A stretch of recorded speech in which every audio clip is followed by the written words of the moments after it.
Qui ne voudra pas devenir meilleur? Encore mieux en programmation. Alors pour le devenir, vous devez aussi apprendre un meilleur langage. Et parmi le meilleur langage, JavaScript est le meilleur. Et ce langage qui est le meilleur, c'est bien ce que nous allons vous apprendre afin que vous deveniez meilleur, puisque c'est là de votre objectif.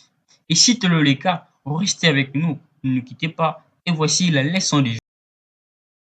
Script, qui est en fait le meilleur langage de programmation parmi le meilleur, mais d'où est-il venu ces langages afin qu'il domine le monde de programmation informatique?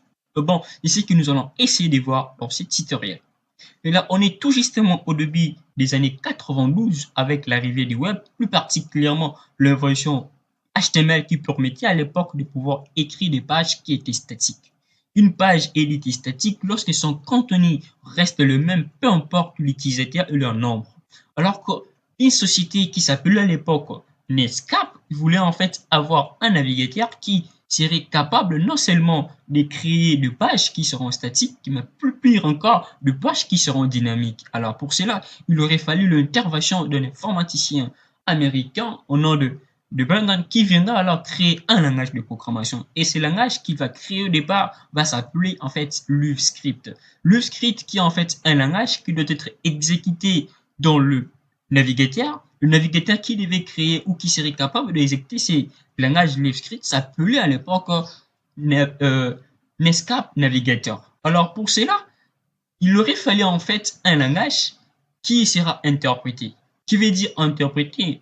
J'espère bien que dans notre formation, vous allez vous trouver un tutoriel qui parle d'un langage de programmation à interpréter. Je ne vais pas entrer en détail, mais c'est un langage qui sera exécuté. Cela veut dire que son contenu en LiveScript doit être exécuté dans le navigateur afin de rendre cela dynamique. Alors pour y parvenir, il aurait fallu un interpréteur. Et interpréter LiveScript à un langage, c'est un langage qui sera capable de rendre le contenu dynamique va alors s'appeler JavaScript. Et c'est donc que nous allons entrer en détail un peu plus loin lorsque nous allons parler de la compilation ou encore de l'interprétation et vous allez vous rendre compte pourquoi LiveScript au départ est afin de devenir JavaScript et dominer le monde informatique. Pour cela, on se retrouve dans notre prochaine leçon.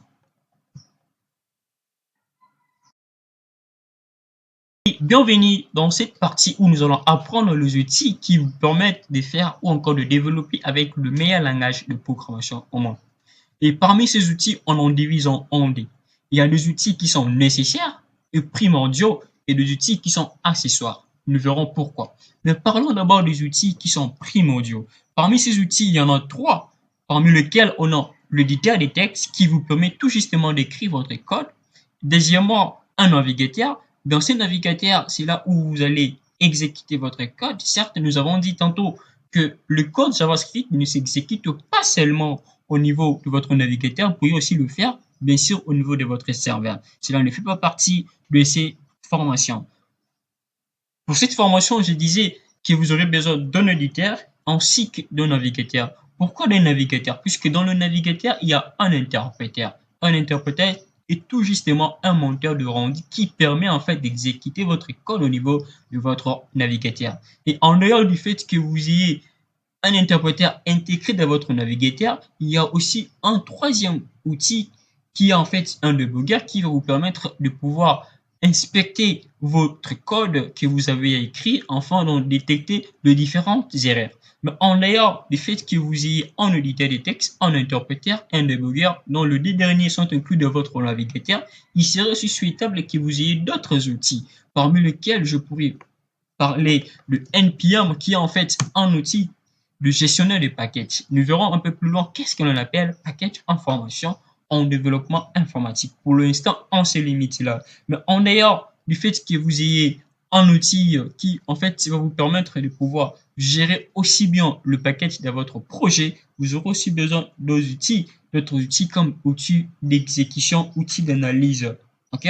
Ainsi donc, avec ces outils, comme je le disais, ils ne sont pas primordiaux, c'est-à-dire ils sont accessoires. Donc, leur nécessité ou leur euh, absence n'exclut pas le fait que vous ayez la capacité de pouvoir développer en JavaScript. Alors, pour cela, on se retrouve un peu plus loin pour vous parler de ce qu'on appelle interpréteur et de ce qu'on appelle debugger.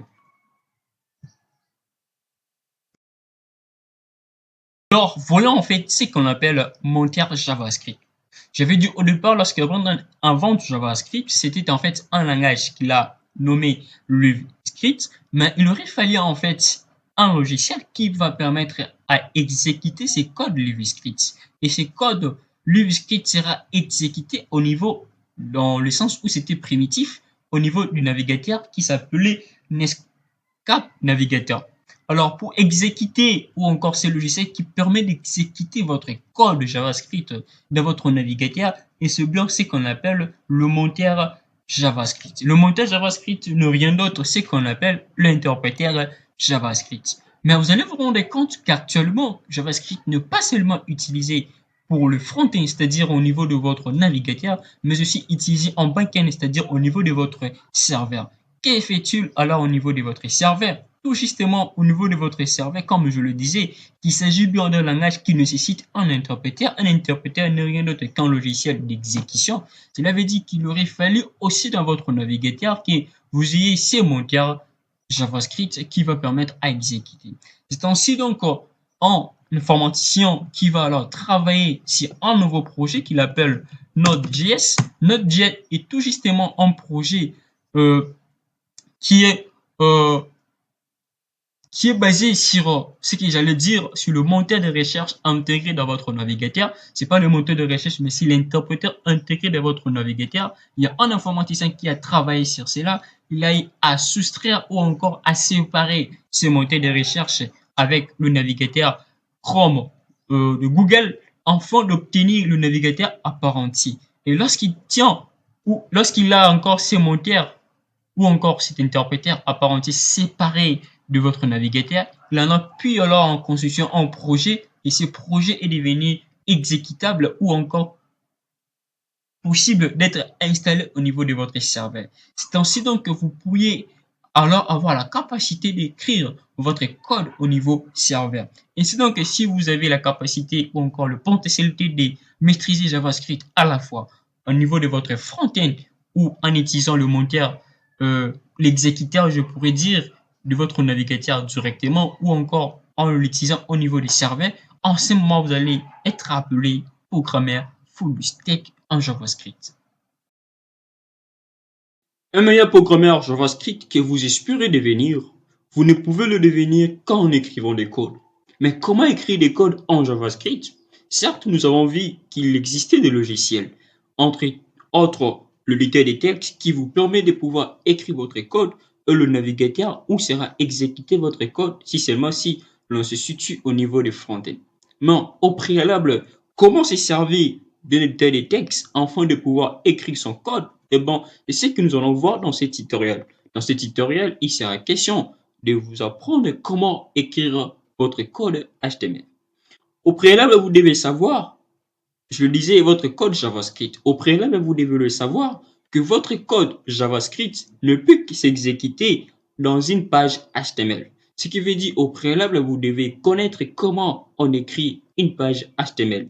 Si vous connaissez cela, ben, nous allons directement vous montrer qu'il est possible d'écrire soit directement dans votre code HTML, votre code JavaScript, où il sera exécuté, ou vous pourriez aussi bien les séparer. Comme je le disais tantôt, soit on écrit le code JavaScript directement dans la page HTML où il sera exécuté, ou on sépare les deux fichiers. Et pour ces cadres ou dans le cadre de ces tutoriels, nous optons comme choix la séparation de deux fichiers. On comprend ou encore on sous-entend que vous avez la possibilité de pouvoir écrire une page ne fût-ce que le squelette de votre page HTML. Si tel est le cas, eh bien, continuons, voyons comment écrire alors votre code JavaScript et le permettre à être exécuté au niveau de HTML. Si ce n'est pas le cas, ne vous en faites pas, il serait souhaitable tout justement de reculer un peu, de fouiller dans notre chaîne, vous verrez une formation qui vous parle de HTML. Je disais au préalable que vous devez avoir une page HTML, c'est donc ce que j'étais en train de faire. Voilà ma page HTML. Dans cette page, je vais vous apprendre comment écrire un code JavaScript qui va s'exécuter ici. Tout premièrement, voici le squelette de ma page HTML. Et je vais vous apprendre directement comment créer alors votre fichier HTML, votre fichier JavaScript. J'enregistre avec CTRL S comme toujours. Je me situe pour éviter de réglage de BAT ou encore de patch, pardon. Je place tout justement mon programme JavaScript dans le même emplacement où se trouve ma page HTML pour éviter le problème d'adresse ou encore des pages. Alors, pour cela, je le place là. Je vais le renommer, je l'appelle mon JavaScript. J'actualise. Ensuite, donc, je dois relier mon fichier JavaScript que je viens de créer avec ma page HTML. Pourquoi? C'est parce que mon code JavaScript va s'exécuter dans cette page HTML. Alors pour le faire, je me situe au niveau de mon en-tête. Je vais coller ou encore utiliser la balise script. Dans la balise script, je vais utiliser l'attribut source. Dans cet attribut source, je vais tout justement écrire mon code Java, le nom de mon fichier JavaScript que je venais de créer et c'est bien mon javascript.com. J'enregistre. Alors, soit on peut l'exécuter directement au niveau de la page en utilisant les applications de DOM, ce qui n'est pas d'abord le cas pour cette vidéo, ce qui veut dire que nous allons apprendre à utiliser la console. La console n'est rien d'autre qu'un des outils en fait de JavaScript. C'est pas un outil de JavaScript, mais c'est un outil de notre navigateur. Alors, pour ouvrir mon console, il suffit tout justement de voir si paramètres, options supplémentaires, outils de développement.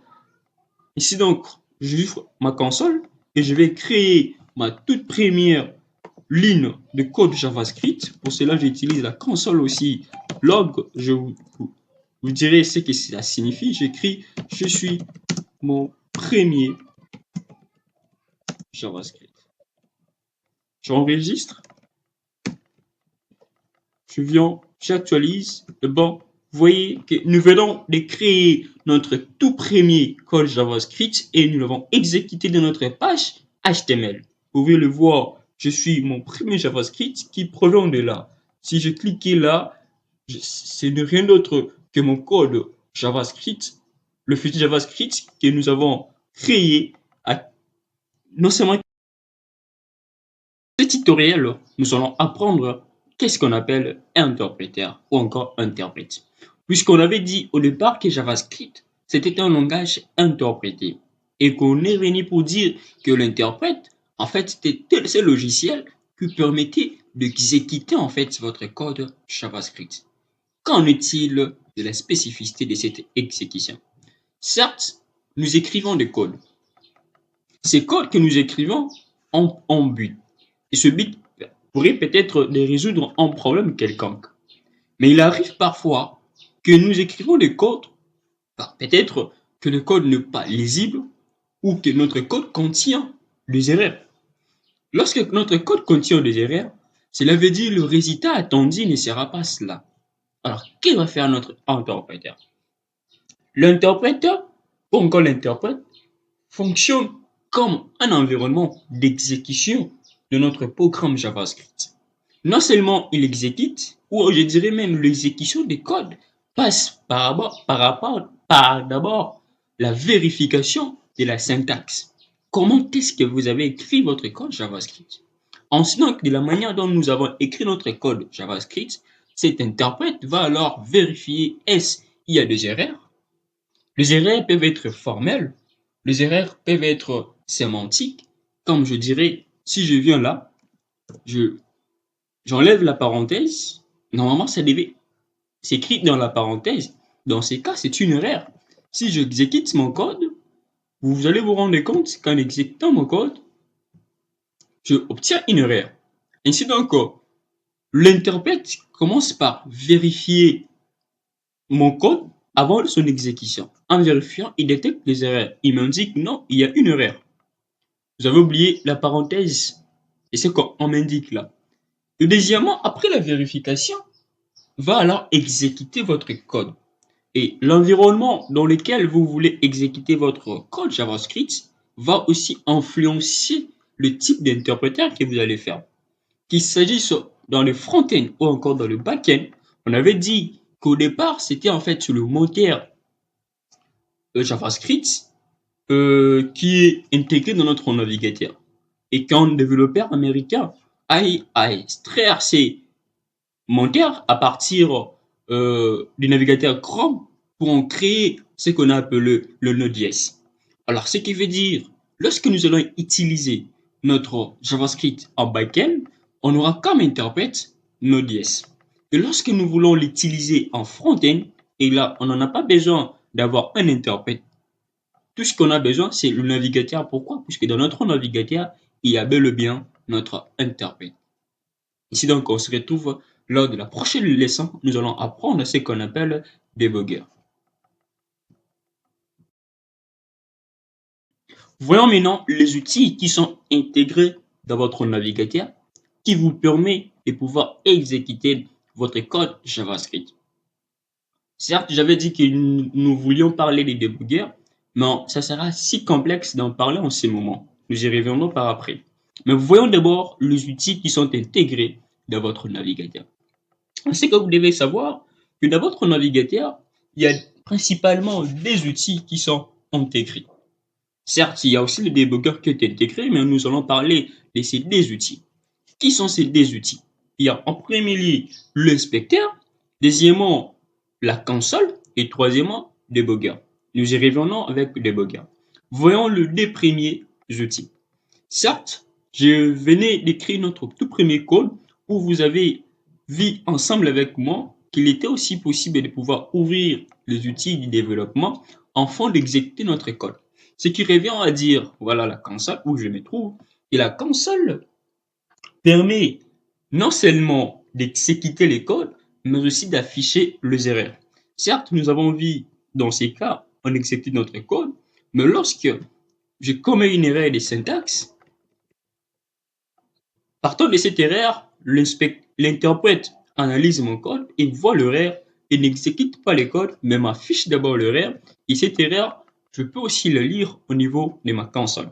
Donc, ce qui revient à dire que votre console qui est intégrée dans votre navigateur permet d'afficher les erreurs lorsque l'interprète en détecte et deuxièmement, permet d'exécuter aussi vos commandes uniquement pour la page actuelle.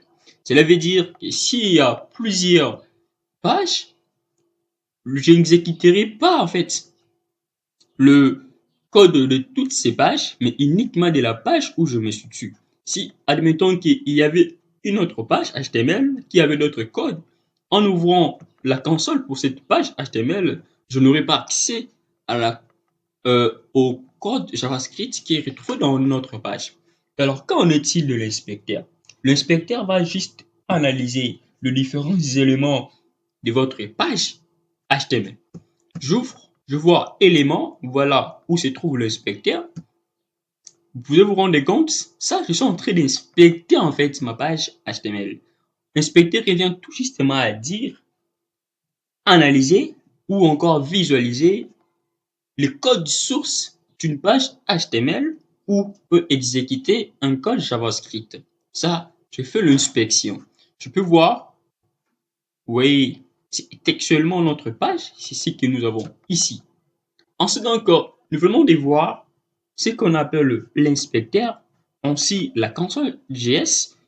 Pour ce qui est de debugger, nous y reviendrons un peu plus tard lorsque vous aurez acquis alors certaines connaissances suffisantes qui va alors être notre soubassement afin de pouvoir expliquer cette notion aussi bien complexe. Alors, on se retrouve directement pour pouvoir parler de la toute première leçon JavaScript qui est en fait le variable. Qu'est-ce qu'on appelle variable en JavaScript ou en général en programmation informatique?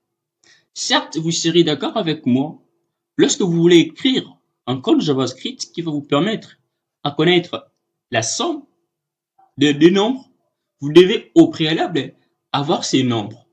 Ce qui veut dire que dans votre code JavaScript, vous devez stocker ces nombres. Mais comment allez-vous stocker ces nombres afin de pouvoir écrire un code qui va là vous permettre d'en trouver la somme? Eh bien, c'est en ce moment qu'intervient le variable. Le variable ne sont rien d'autre que des symboles ou encore que des signes qui sont utilisés pour en fait stocker certaines variables. Non seulement certaines valeurs, pardon, non seulement que ces variables vont stocker les valeurs, mais aussi vont contenir le résultat de certaines opérations. Bon, c'est ce que nous allons voir dans ce tutoriel, comment arriver à créer alors des variables en HTML. Mais avant d'aller très loin, j'aimerais vous dire qu'en HTML, il y a deux types de variables. Excusez-moi, ne m'en tenez pas rigueur, je dirais qu'il y a des variables modifiables, ce qui veut dire que leur valeur peut changer en cours d'exécution de votre code JavaScript.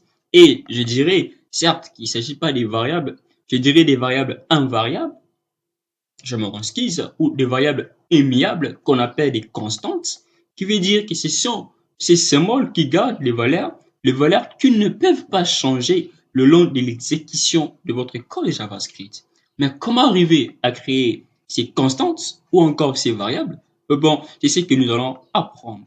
Pour ce qui est des variables ou encore des symboles miables ou des variables, on en a une logique pour pouvoir en créer. Et il en est de même pour pouvoir créer des constantes. Voyons en premier lieu comment créer des variables. C'est ainsi que nous allons parler d'une leçon qui est aussi très importante. Qu'est-ce qu'on appelle la déclaration d'une variable? La déclaration d'une variable revient à dire la création d'une variable.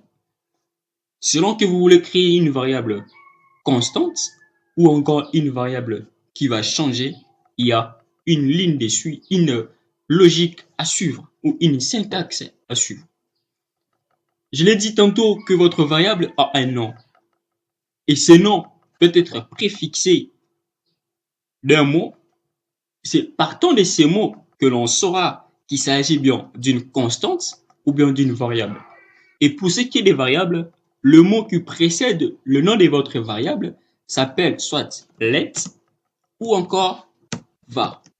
Et sachez-le très bien, à chaque fois que vous voulez déclarer une variable, vous devez préfixer le nom de votre variable par, en fait, ce préfixe qui serait soit let ou encore var.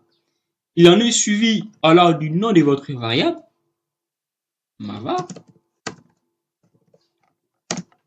Et c'est donc ça, c'est ce qu'on appelle la déclaration d'une variable en HTML. Après la déclaration d'une variable en HTML, vous devez attribuer à cette variable que vous venez de déclarer une valeur. Et l'attribution d'une valeur à une variable en JavaScript s'appelle l'initialisation. Pour initialiser, vous devez précéder, comme je le dis, soit des lettres ou encore des var, suivi du nom de votre variable. Par après, pour initier, vous devez commencer en fait par le signe d'égalité. Cela veut dire que vous affectez la valeur qui s'ensuit à votre variable. La valeur peut être de n'importe quel type de données. Nous verrons les types de données si bientôt, mais pour l'instant, limitons-nous à des valeurs ou des données numériques. Ce qui revient à dire, je viens de créer une variable qui s'appelle mavar, à laquelle j'affecte la valeur 10. Alors, chaque ligne de code JavaScript doit finir par un point, ce qui permet à votre inspecteur de pouvoir comprendre que cette ligne finit par là et il doit l'exécuter. Ainsi donc, vous avez vu que c'est facile pour pouvoir déclarer et initialiser le variable. Mais qu'en est-il alors des constantes? Pour ce qui est des constantes, j'avais dit que la valeur ne change pas. J'avais dit que pour ce qui est des variables, des constantes, pardon, les valeurs ne changent pas lors de l'exécution de votre code, ce qui revient à dire que certes, vous voulez créer votre variable qui s'appelle mavar, mais cette variable mavar peut être une constante. Cette fois-ci, le nom de ma variable ne sera pas préfixé par let ou encore par var, comme le notait des cas avec le variable, mais par contre, elle sera préfixée par const. Const qui veut dire une constante. Dans ce cas, je viens de créer une constante qui s'appelle ma var, et à cette constante, j'ai initialisé la valeur 12. Ok? Mais en dehors de cela, comment arrivez-vous à créer une variable ou une constante qui va s'appeler ma première variable. Ensuite, donc, il s'agit d'une composition. Alors, lorsque vous voulez faire de la composition ou encore lorsque vous voulez créer une variable ou une constante qui aura un nom composé, on va utiliser une syntaxe. Et cette syntaxe, c'est ce qu'on appelle camel case. Qui veut dire camel case? Le premier mot de votre composition sera alors en minuscule. Le deuxième mot aura comme première lettre, je dirais que camel case revient tout justement à dire que le premier mot de la composition de mots sera en entièreté en minuscule. Mais par contre, lorsque vous commencez à écrire le deuxième mot de cette suite de composition, vous devez obligatoirement mettre en majuscule la première lettre du deuxième mot. Si je voudrais créer ma variable qui s'appellera ma première variable, ce qui veut dire je ferai ceci ma première variable. Et ça, c'est ce qui est des camel case. C'est ce qui est recommandé, puisque je vous ai dit au début que vous allez apprendre à écrire des codes qui seront alors professionnels. Mais il y a quelque chose qu'on doit savoir. Lorsque vous écrivez ma première variable, pour l'afficher, il reviendrait tout justement à écrire ce que vous avez écrit. Ma première variable. Si j'actualise, j'ouvre ma console, je dis. C'est qu'ici, je peux l'écrire tout justement ma première variable, mais par contre, je mets V en minuscule. Vous voyez là, c'est en majuscule. Quand j'actualise, en réalité, j'ai le même nom en termes d'appellation, mais je ne l'ai pas écrit de la même manière. Ce qui revient à dire qu'en JavaScript, il y a ce qu'on appelle la sensibilité à la case. La sensibilité à la case revient tout justement à reprendre tel que vous avez déclaré votre variable. Si c'est en majuscule, c'est en majuscule. Et vous devez l'écrire tel que c'est déclaré. Certes, on peut se limiter à dire, je l'écris. Certes, nous prononçons de la même manière, mais nous n'écrivons pas de la même manière. Alors, il y a cela qu'intervient la sensibilité des cases. Faites attention, puisque ma première variable telle qu'elle est déclarée là n'est pas identique à ce qui est écrit là. Ça fait la sensibilité à la case.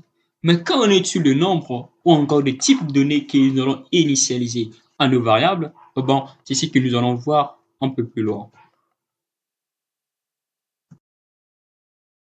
Comment alors afficher la valeur d'une variable? C'est ce que nous allons voir dans ce tutoriel. Avant de voir cela, analysons premièrement ces portions de code. Nous voyons notre console et nous avons ma première variable qui est écrite en bleu. Nous avons ma première variable. Quand nous regardons d'abord, nous voyons la différence de couleurs.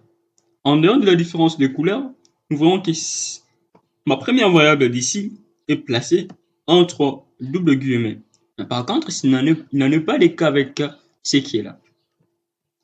Je vais ouvrir ça dans la console. Et je vois, ça c'est 10 exactement la valeur que nous avons initiée à la variable, la première variable. Mais par contre, ça affiche quelque chose de contraire. C'est pas de contraire, mais ça affiche ce que nous avons écrit là-bas. Alors, comment arriver à afficher le variable? Premièrement, lorsque vous voulez afficher uniquement la valeur d'une variable, il reviendra alors à écrire tout justement son nom. Voyons. Je crée une deuxième variable. Je vais l'initier 2515. Console. .log. Je mets var en. J'ajoute. Je vais inspecter les codes. On en a 15. Comment arriver alors à afficher le variable? Lorsque vous voulez afficher le variable, une seule variable, dans une seule ligne, il revient tout justement à reprendre son nom tel que nous l'avons fait. Si vous voulez afficher des variables dans une même ligne, séparez-les alors par une virgule.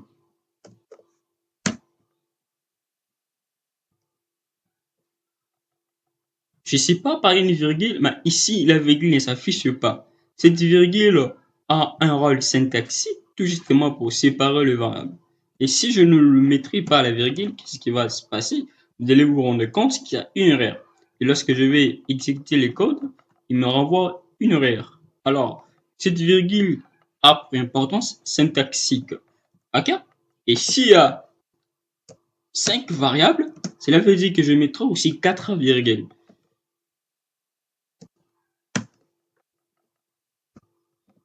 Oui, comment est-ce que ça marche?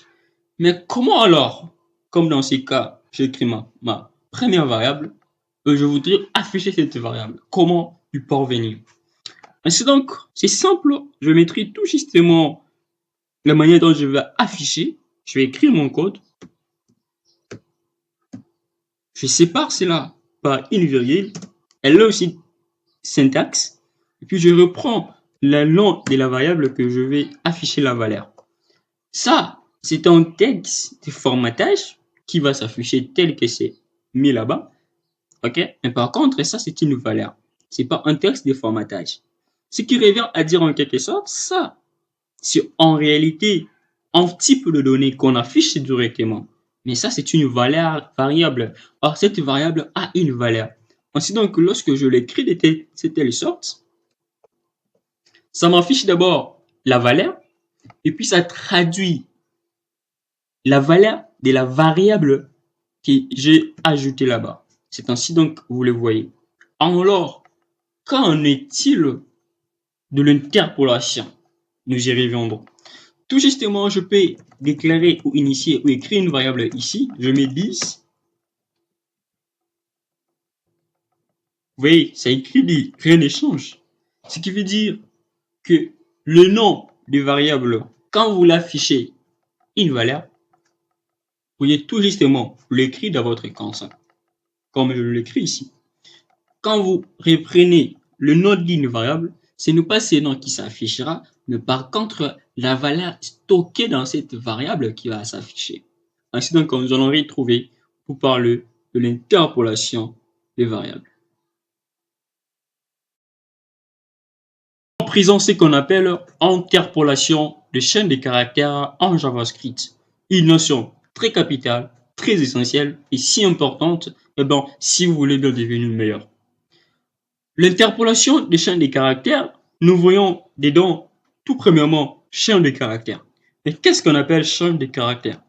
Une chaîne de caractères n'est rien d'autre qu'un type de valeur qu'on peut attribuer à une variable.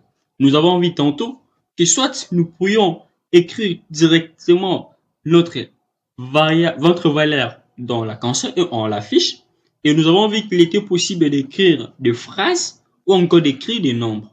Et tout ce qui est phrase revient à dire une chaîne de caractères. Eh bien, nous allons voir que l'interpolation des chaînes de caractères, c'est en fait une technique qui nous permet en réalité de pouvoir incliner ou introduire directement nos variables dans la chaîne de caractères sans pour autant les séparer par une virgule telle que nous l'avions vu tantôt. Ainsi donc, avant de vous voir comment arriver à les faire, inspectons en fait cette portion des codes. Je suis une chaîne de caractères, ce qui revient à dire une valeur numérique et une valeur alphabétique. C'est ça, chaîne de caractères. Mais nous voyons ici que pour créer cette chaîne de caractères, soit on s'est servi des doubles guillemets ou d'un seul guillemets ou d'apostrophe, pardon. Ici donc, je place une virgule, ça m'affiche la variable d'une virgule. On peut lire ces codes-là. Vous voyez la ligne là, c'est bien la ligne 4. OK? Ligne 4. Si je reviens là, vous allez voir que c'est la ligne 4. Mais par contre, vous allez vous rendre compte, ici, il n'y a pas une virgule qui sépare la chaîne de caractères ainsi que la variable. Mais par contre, il y a une notation aussi nouvelle qui s'est ajoutée ici. Et ça, du fait de mettre le nom d'une variable dans le crochet, je ne sais pas quoi là, ce sont des crochets, et précédé des signes de dollars, c'est ce qu'on appelle l'interpolation de chaînes de caractères. L'interpolation des chaînes de caractères revient tout justement à dire introduire ou encore inclure votre variable dans votre chaîne de caractères avec possibilité de permettre à l'exécuteur ou encore à votre interprète de traduire ou d'exécuter la valeur cachée dans cette variable. Pour le faire, c'est très simple. Vous devez tout premièrement, je vais simplement effacer. On est dans notre console log. Ok, j'ouvre ma parenthèse. Alt GR plus 7. Vous pouvez voir ici en bas, il y a des raccourcis qui s'est créé. Alors, je vais écrire, je suis tout console. Lorsque je vais faire l'interpolation de ma variable dans cette chaîne de caractères, je place d'abord le symbole égal et de là, pardon, suffit de crochet. Ainsi donc, dans ces crochets, je sais pas, collage ou crochet, je placerai ma variable. Ainsi donc, si j'actualise, bon, nous voyons que c'est facile. Et là, je ne sépare pas. Et cette technique, c'est bien ce qu'on appelle l'interpolation de variables en HTML. Je m'excuse, en JavaScript. Parlons de ce qu'on appelle la portée de variable. La portée des variables revient tout justement à dire l'étendue d'utilisation d'une variable. Quand on dit étendue, on sous-entend qu'il y a en fait cet espace bien précis où vous avez la possibilité de pouvoir utiliser votre variable. Alors, pour l'illustrer, nous allons parler d'une notion, bien que nous n'avons pas encore introduit cela, ça s'appelle le bloc. Qu'est-ce qu'on appelle le bloc en JavaScript? Un bloc en JavaScript revient tout justement à dire un ensemble de codes, ok, qui exécute en fait quelque chose aussi bien précis. Nous le verrons quand nous parlerons des instructions conditionnelles ou encore de fonctions qui en fait constituent des blocs. Mais aussi de manière générale, pour pouvoir créer des blocs en JavaScript, on se sert bien de cette notation. C'est pas accolade ou crochet. C'est à vous de me porter correction, je ne m'en souviens plus. Bon, à chaque fois que vous allez voir ceci, sachez-le très bien que tout ce que vous verrez là-dedans, on peut écrire de n'importe quoi. Ça constitue en fait un bloc de code JavaScript ou encore un ensemble d'instructions JavaScript. Alors, selon votre bloc, une variable peut être soit accessible dans ces blocs ou ne pas aussi l'être. Et c'est ce que nous allons appeler la portée d'une variable. Avant de l'introduire, j'aimerais écrire une portion de code JavaScript qui va en fait me permettre de pouvoir expliquer complètement qu'est-ce qu'on appelle la portée des variables. Voyons le code que je viens de d'écrire. En ce que nous avons un seul bloc, nous voyons que dans ces blocs, il y a 4 lignes d'instructions ou 4 instructions. La première instruction 4 affiche en fait la variable 1. La variable 1 est déclarée en dehors de notre bloc. Et il y a aussi la variable D qui est déclarée aussi en dehors de notre bloc, mais qui sont affichées ici. Chacune de ces variables a en fait est de type, d'abord ce sont des variables qui changent, mais var1 est déclaré avec var, var2 est déclaré avec let. Et de la même manière que dans notre bloc, on crée aussi les variables 4 et 3 qu'on va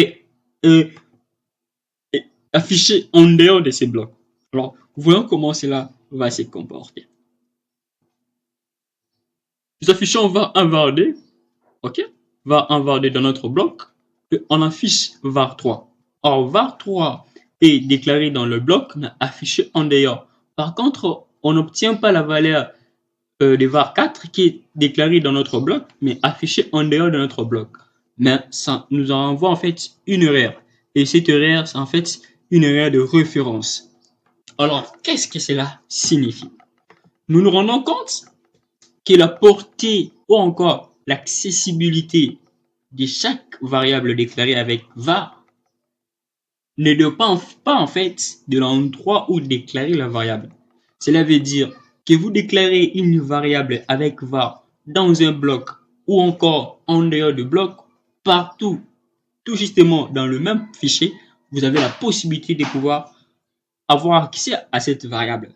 Ce qui revient à dire que chaque variable déclarée avec le mot-clé var a une portée globale. Globale, c'est-à-dire partout. Ça ne se limite pas seulement dans le bloc, mais pour l'ensemble de notre programme, pour l'ensemble de notre fichier. Mais par contre, nous voyons que lorsqu'on déclare une variable avec let en dehors de notre bloc, nous avons la possibilité de pouvoir l'obtenir dans notre bloc. Mais lorsqu'on le déclare dans notre bloc, on n'a pas la possibilité de pouvoir l'obtenir en dehors du bloc. Ce qui veut dire qu'une variable déclarée avec let en dehors d'un bloc a une portée globale. Vous pouvez l'obtenir partout.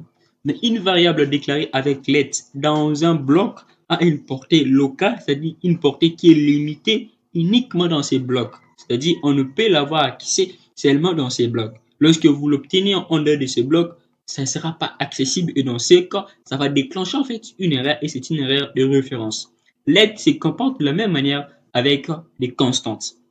Okay. Et c'est donc, vous pouvez comprendre qu'il y a soit une portée globale ou une portée locale. La portée locale s'applique au niveau des let, des consts, uniquement dans le bloc dans lequel ils sont déclarés. Et la globale, ça va s'appliquer des types de données en JavaScript. Un type de données en JavaScript ne revient tout justement à dire un type de valeur que vous pourriez initier à une variable. Ceci peut être soit le nombre, comme nous l'avons vu, ça peut être soit des chaînes, c'est ce que nous utilisons très souvent. Mais au-delà de cela, il existe plusieurs types de variables, de données en JavaScript. Ces données en JavaScript seront alors séparées en des groupes. On parlera des types primitifs et on reviendra pour pouvoir parler des types complexes. Mais quand on étudie des spécificités, nous allons les voir aussi bien très prochainement. En présent, des types primitifs. Nous avons dit qu'en JavaScript, il y a des types de données. On a des types primitifs et des types complexes. En ce qui concerne les types primitifs, on en a 6. Il y a 6 types primitifs. Mais parmi les 6 types primitifs, vous serez d'accord avec moi qu'il y en a que 3 qui seront fréquemment utilisés. Mais rien n'empêcherait à ce que nous parlions de ces 6 types. Mais puisque le 6e type n'est qu'un type symbole, nous n'en parlerons pas ici présent. Nous allons voir tout premièrement le 5 premier type primitif qu'on en a en JavaScript. Ensuite, donc, quand je crée cette portion de texte ou de code, nous allons d'abord exécuter cela. Après, nous y reviendrons pour pouvoir vous expliquer ce que ça signifie. Retenez bien les valeurs par 1, 3, va des 100, ainsi de suite. Je vais afficher avec l'interpolation des valeurs pour vous montrer ce que cela signifie. On a un tweet qui est en fait notre variable 1. Vous allez vous rendre compte, c'est type boolean. On a ça, c'est le type string, number, On a je suis qui en fait une variable, et de type string. On a 10. Vous voyez comment est-ce que nous avons écrit 10. Lorsqu'on exécute, c'est type big integer. Bon, un texte, c'est un nombre entier. Un integer, nombre entier. On a infinity qui est de type number, aussi bien. Mais en quelque sorte, on le place dans le type, je dirais, bon, c'est pas vraiment indefinite, mais très souvent, dans ces cas-là, infinity, non, on définit quelques liens là entre les deux. Voyons que tree, c'est un boolean. On a vu avec vous boolean. Soit on peut avoir tree, ou encore on peut avoir false. True qui veut dire vrai, false qui veut dire faux. Nous y reviendrons quand nous allons parler de logique, vous allez vous rendre compte ce que cela signifie exactement. Alors, avec le nombre peut avoir différentes notations. Peuvent être écrits en hexadécimal, en octodécimal, en binaire aussi, ou encore en forme exponentielle. Si nous voulons par exemple écrire 110,45, je place les virgules, mais voyez que ça suggère une erreur.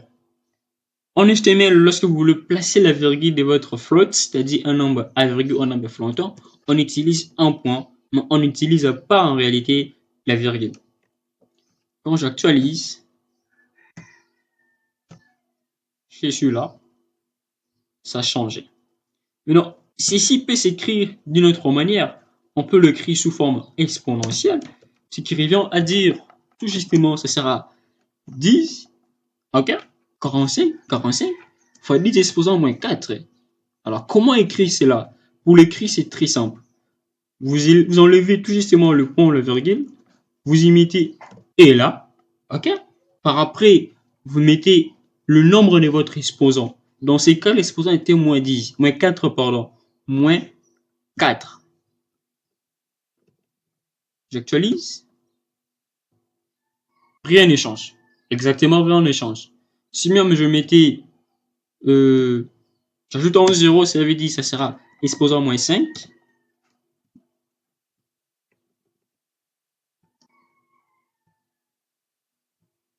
Vous voyez que rien n'a changé. Ça, en fait, c'est une notation avec le nombre.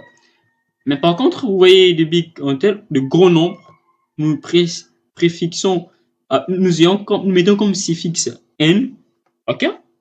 À cela, big int sont des grands nombres. Avec le string, vous voyez, je peux le créer soit avec des doubles guillemets ou avec l'interpolation. Rien ne change. Donc, nous y revenons, nous allons parler en détail des strings. D'ailleurs, ce qui est de l'interpolation, on en a déjà parlé.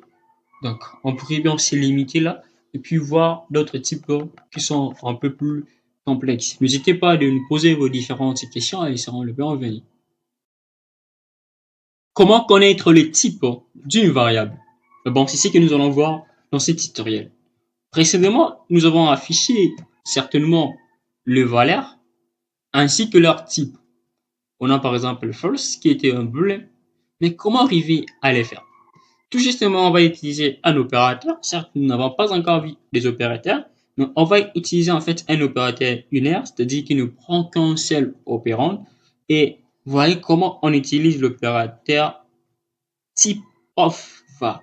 Ce qui veut dire les types pour la variable, ok, ou les types de la variable, cette variable. Et de quel type? On a utilisé l'interpolation. Vous connaissez ce qui est comment créer ou comment faire de l'interpolation. Je peux mettre double point là pour vous montrer exactement. Je mets ceci. Je mets cela pour vous montrer exactement qu'il y a une différence. Je actualise. Vous voyez, vous voulez pour le séparer. En fait, pour pouvoir le faire, on utilise l'opérand type of. Mais nous y reviendrons lorsque nous allons parler des opérateurs. On peut soit l'utiliser sans pour autant qu'on ait fait de l'interpolation des variables. Je suis directement là, je mets tout justement type of var. Hein? Si j'actualise les codes, vous voyez, ça m'affiche la boule. Mais l'interpolation ajoute une spécificité tellement importante, raison pour laquelle j'avais dit que c'est l'une des techniques les plus importantes à connaître. Alors, voyons un peu ce qu'on appelle ou ce qu'on peut faire avec ce que vous pourriez connaître avec des types complexes. Quels sont les types de données complexes qu'on retrouve en JavaScript? Eh bien, c'est ce que nous allons voir dans ce tutoriel. Je dirais qu'il y en a 3. Parmi les 3, les 2 sont principaux. Et d'ailleurs, les 2, en réalité, sont le même. La différence serait tout justement dans la syntaxe. Nous allons le voir. Voyons d'abord ces codes. Test object, test error. Je vais afficher le 2, connaître leur type. Je visualise. Oui, on me dit les 2, ce sont des objets. Objects. Mais lorsque je rentre, vous voyez que la notation est différente. Test, object, test, arrow. Mais on me dit que ce sont des objets. Comme j'avais dit qu'il y en avait 2 principaux, les objets et les tableaux. Et la seule différence était tout justement au niveau de la syntaxe. La syntaxe, quand vous écrivez votre code, mais en réalité, ce sont les mêmes choses. Et le troisième type, ce sont en fait des fonctions que nous verrons un peu plus tard. Voyons maintenant quelle est la spécificité d'un objet et d'un tableau, puisqu'en réalité, ce sont en fait le même type qui est l'objet. Alors, vous voyez que pour écrire ci, on a initialisé une variable, mais la variable d'initialisation est placée en fait dans des accolades. Ok?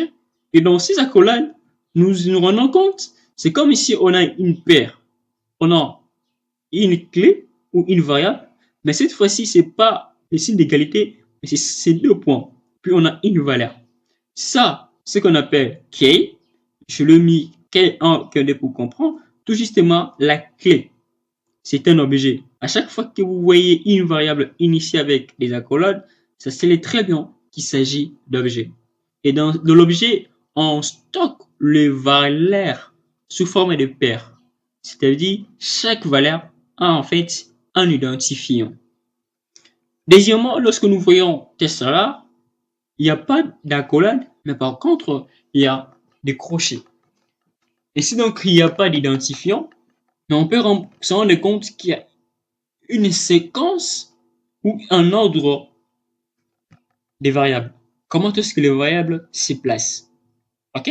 Je reviens pour définir que un type complexe est un type de données qui permet de sauvegarder autant de variables que possible. Nous l'avons vu qu'ici nous avons sauvegardé deux variables, et là on en a deux. Mais par contre, dans l'objet, les voyelles sont accessibles par les identifiants qui sont les clés, mais ici il n'y en a pas, ce qui revient à dire qu'il y a un nombre. Et selon cet ordre, il y a un index. L'index revient tout justement la position d'une valeur dans cette séquence, dans cet ordre. Okay? C'est ça en fait la différence du point de vue syntaxe, mais du point de vue type à l'interne, Java ne différencie pas un tableau en un objet. Alors, comment avoir accès à vos données dans votre tableau ou encore de votre objet?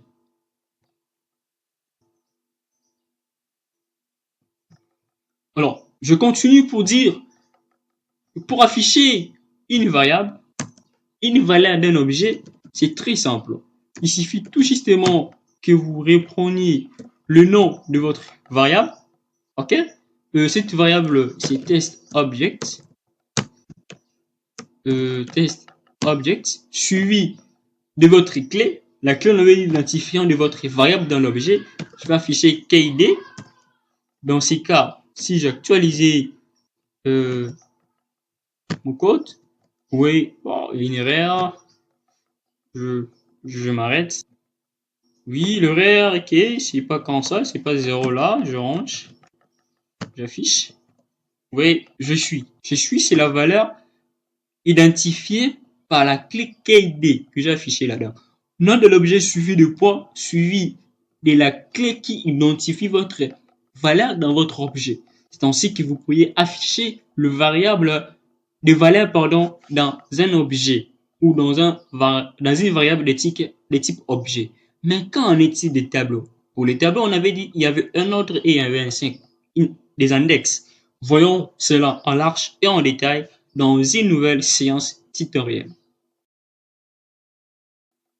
Pour pouvoir connaître ou afficher la valeur contenue dans un objet, on l'identifie en fonction de sa clé. Et la notation de point que nous avons vu précédemment nous permet alors d'afficher une valeur ayant une clé donnée. Mais qu'en est-il des tableaux? Nous nous sommes rendus compte que les valeurs contenues dans un tableau ne sont pas identifiées par des clés. Mais par contre, nous voyons qu'ils forment en fait une suite ou une séquence. Et en raison de cette séquence, on peut compter les nombres et repérer la position de tout un chacun. On sait donc que cette position, c'est qui est appelé index, et partant de cette position numérique, qu'on aura accès à une valeur dans un tableau. Pour compter, on ne commence pas par 1, mais on commence par 0. Lorsque nous avons dans un tableau 10 éléments, nous voyons 10 éléments, mais leur position, ou encore en termes de position, ce qui est index, il y en a 9. Pourquoi 9? Tout justement de compte commence à 0. Notre première valeur que nous plaçons aura comme position dans la séquence ou dans la suite des variables que nous placerons comme séquence 0. Ce qui revient à dire pour connaître l'index ou la position de votre valeur dans votre tableau, il revient tout justement à connaître d'abord le nombre numérique des valeurs que vous avez enregistrées moins 1. C'est très simple. Je suis là. Vous voyez, si mon tableau ici est ma première valeur, elle aura comme index 0, 1, moins 1. Ça, c'est ma deuxième valeur, elle aura comme index D, moins 1, ce qui veut dire 1. Son index sera 1. Lorsque je vais avoir accès à ces derniers, je vais écrire d'abord le nom de mon tableau. J'écris le nom de mon tableau. Ceci sera alors suivi de crochets.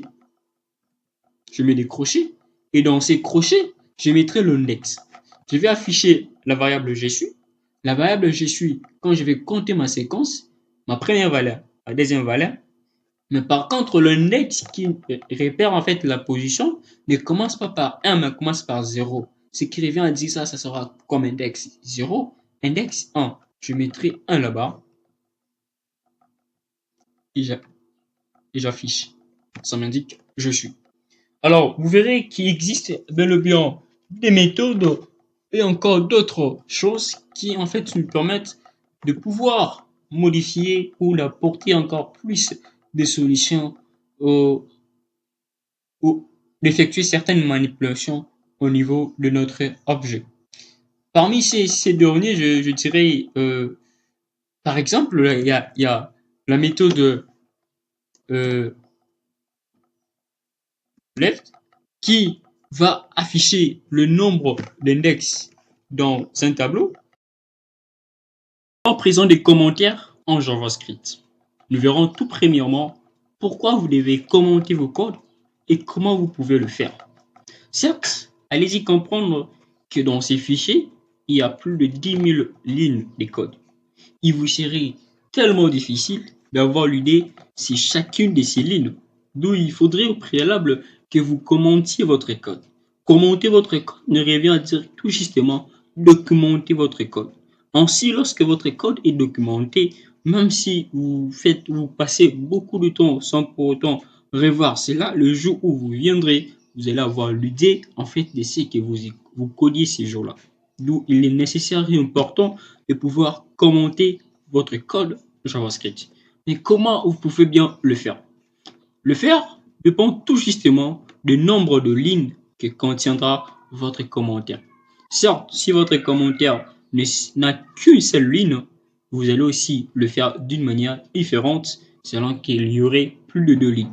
Ce qui revient encore à dire que plus une documentation est importante, plus vous n'allez pas l'écrire sur une même ligne. Pourquoi? Ça va déborder.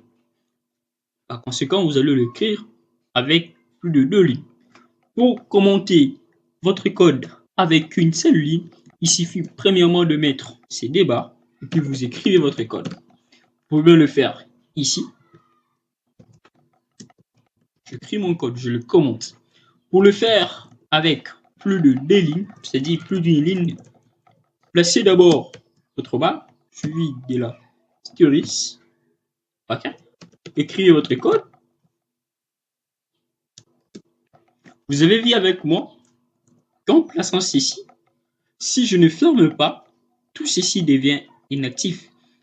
JavaScript le considère comme étant une erreur. Une erreur, puisqu'il n'y a pas en fait une délimitation de votre commentaire. Et en dehors de l'erreur, il y a une conséquence. Cette conséquence, c'est que tout ce qui vient après votre commentaire, bien qu'il ne soit pas fermé, après le début de votre commentaire, devient inactif. C'est ainsi donc, vous pourriez aussi bien vous servir de votre manière de commenter ou encore du commentaire pour désactiver en fait une ligne dans votre code JavaScript. Ici donc, je peux le faire très facilement. Vous voyez que c'est très facile et cela pas vraiment de complexité. Voyons en présent les opérateurs en JavaScript. Qu'est-ce qu'on appelle opérateur en JavaScript? Certes, avant de l'introduire, je disais autrefois que typeof, qui en fait nous permettait de connaître les types d'une variable, était en fait un opérateur. Ce qui revient à dire qu'un opérateur, c'est quelque chose qui reçoit d'abord les arguments qui sont en fait des variables, afin de réaliser une tâche donnée.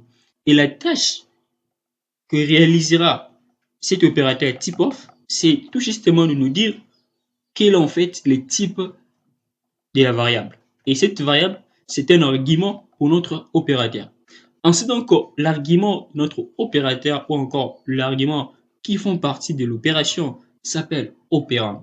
Selon que un navigateur, un opérateur décide ou exige à CQE l'opérand, on parlera alors d'opérateurs ou encore des opérateurs binaires, on parlera des opérateurs unaires, on parlera des opérateurs tertiaires. Quand on utilise un opérateur binaire, quand on utilise un opérateur tertiaire ou encore unaire. Unaire, cela veut dire que l'opération à réaliser n'a besoin qu'un d'un seul opérand. Et ceci doit se placer à droite. Comme typeof, on le place à droite. Binaire, comme vous prenez l'exemple de l'addition, je vais certes l'écrire. Voilà.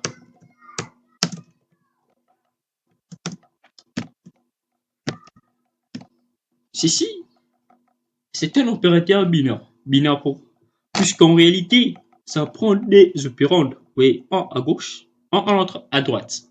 Et nous allons voir qu'il y en existe plusieurs types. Et nous parlerons aussi d'un type complexe qu'on appelle tertiaire, qui en fait prenait 3 arguments. C'est pas à ce niveau que nous allons apprendre le tertiaire. Mais on peut aussi en parler selon l'action que cela réalise. On peut parler d'opérateur d'affectation comme signe d'égalité qui nous permettait d'initialiser des valeurs à notre variable qu'on venait de déclarer.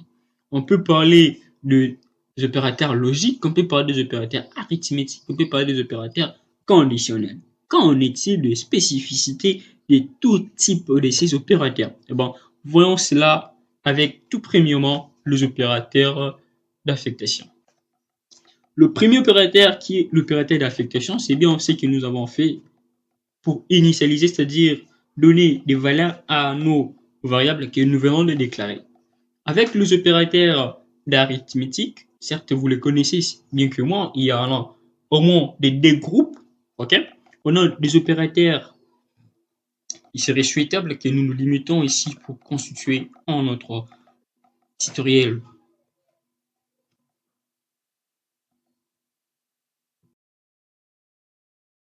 À présent, voyons quels sont les opérateurs arithmétiques qu'on retrouve en JavaScript. Je dirais d'une manière aussi générale, il y a des types d'opérateurs arithmétiques qu'on retrouve en JavaScript. On a d'une part les opérateurs binaires. Je crois que vous connaissez ce qu'on appelle un opérateur binaire. Et deuxièmement, on a des opérateurs ionaires. Vous les savez aussi ce qu'on appelle un opérateur binaire. Voyons les types d'opérateurs binaires qu'on peut retrouver en JavaScript. Le tout premier, c'est la multiplication. Je suis là, je vais vous l'afficher tout justement.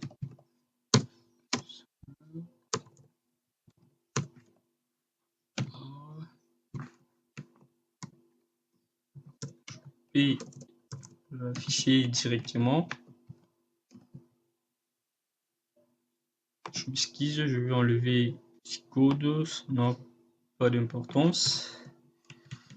On avait déjà désactivé.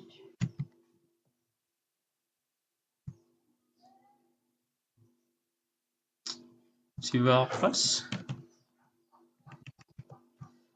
On rentre. On a 24. Le premier opérateur que nous venons d'effectuer ici, c'est la multiplication. Deuxièmement, il peut y avoir de l'addition comme opérateur. Addition.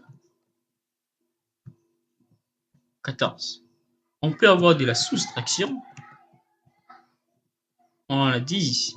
On peut avoir, on a parlé de la division. Ok. C'est 6. Et le désordre qui peut-être on est compte ne serait pas, on a ce qu'on appelle la puissance ainsi que modulo.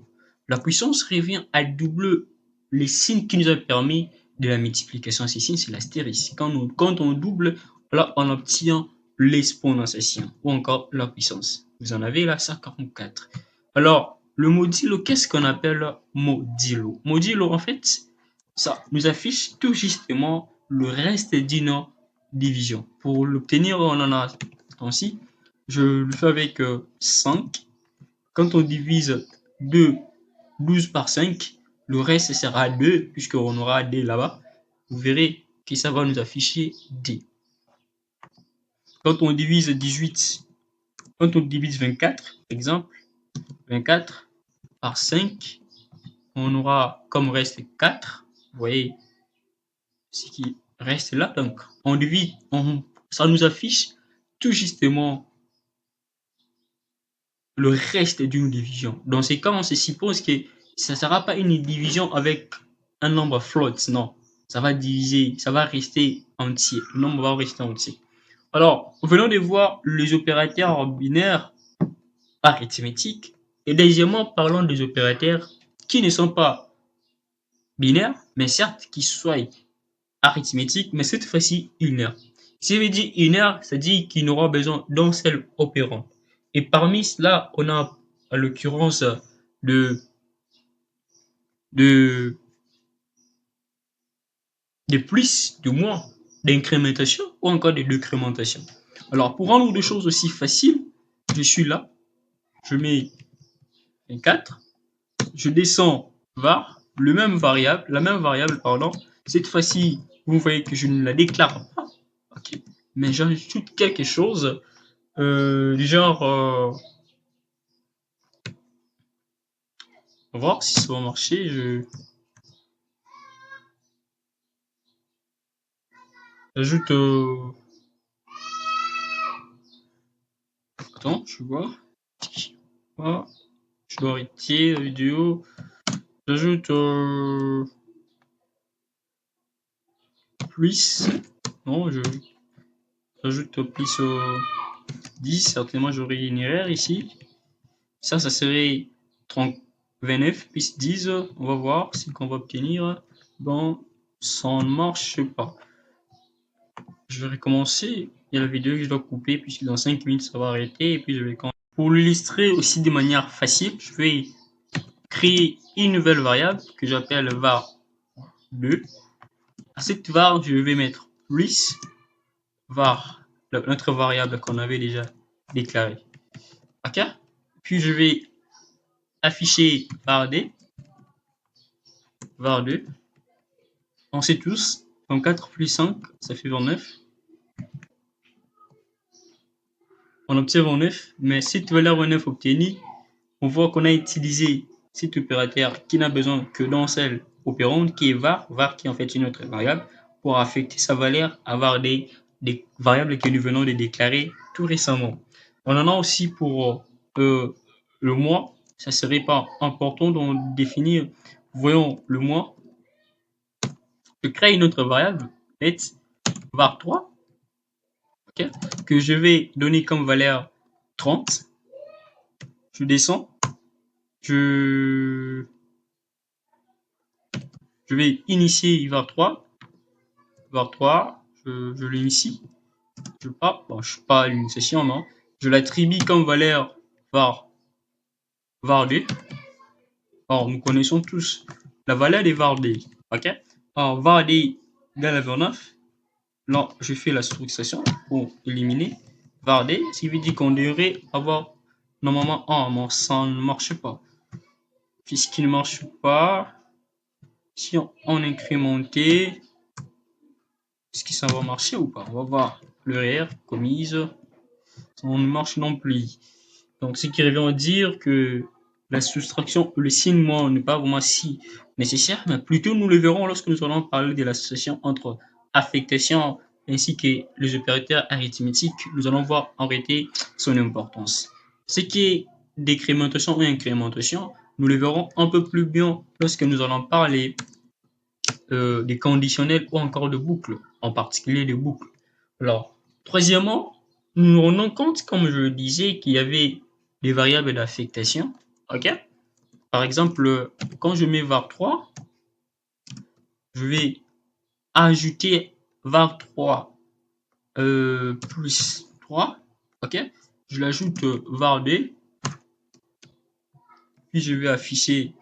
Regarde, ça a marché. Je me suis rendu compte qu'il y a quelque chose qu'on n'avait pas bien fait. En réalité, ça devait marcher. C'est que ici, si ça marche, on doit couper alors le tutoriel. Var2 c'est 29, 30, donc on en doit avoir un. On a moins 29. Pourquoi 29? Vous vous rendez compte que ça a affecté, ça a juste changé les signes. Donc, vous voyez ce que ça fait exactement. Alors que je voulais introduire, bon, je peux m'arrêter là pour pouvoir introduire la composition, affectation et opérande dans un nouvel tutoriel. Voyons de la composition entre l'opérateur d'affectation et l'opérateur arithmétique. Alors, tout premièrement, quand on veut composer cela, l'addition va s'écrire de cette manière. La soustraction sera de cette manière. Donc, on prend tout justement le binaire arithmétique qu'on associe avec le signe d'affectation. Alors, qu'est-ce que nous allons faire? Nous voulons tout justement affecter var3 qui a une valeur de départ qui est 30. Nous voulons l'ajouter avec var2 et voir ce que ça va marcher. Normalement, on doit avoir une affaire de 59 si ça marchait exactement, enfin si 59. Alors, au lieu que nous fassions que nous répétions ceci, ces codes pourraient aussi s'écrire de cette manière, var3 plus, ok? On aurait toujours 59.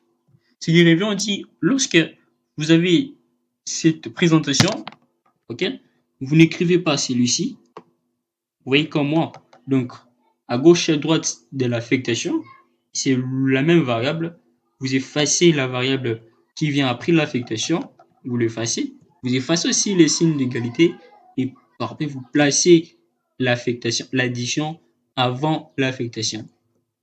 On peut aussi le faire avec la soustraction.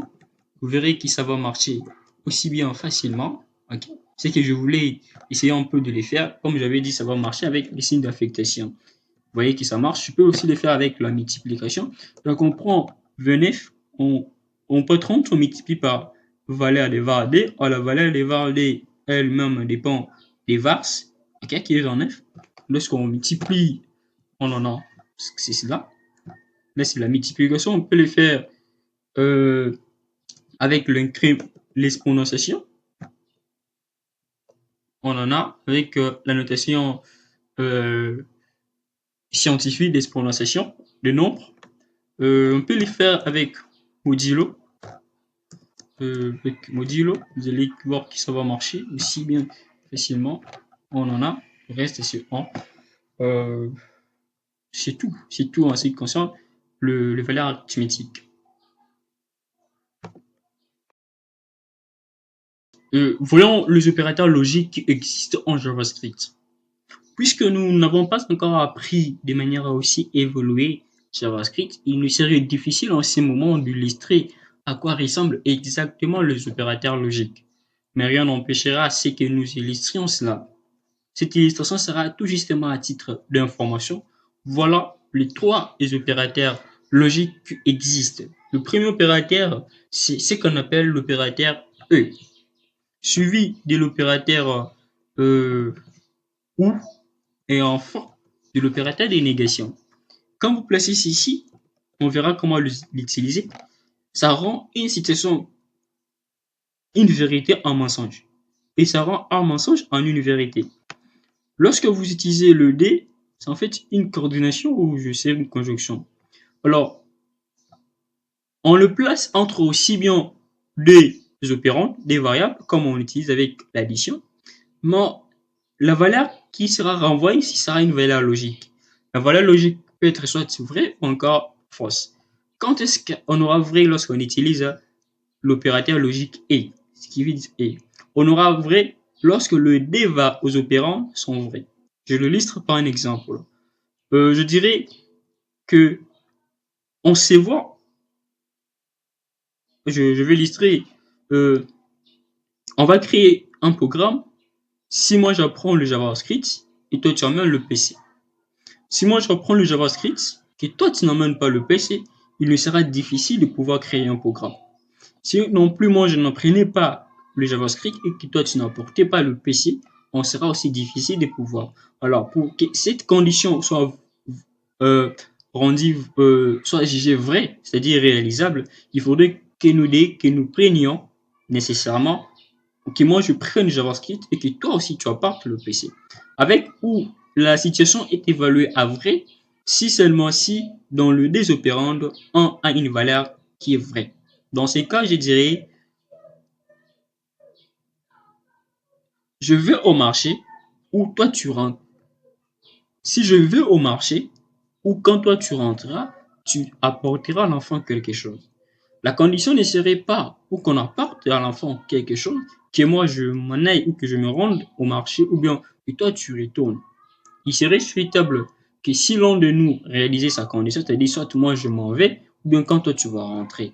Oui, tu peux rentrer, tu peux ne pas rentrer, mais si moi je partais, on aura pour l'enfant quelque chose. C'est dans ce sens que s'illustrent en fait les opérateurs logiques, que nous allons revenir en large et en détail lorsque nous allons parler des instructions conditionnelles en JavaScript.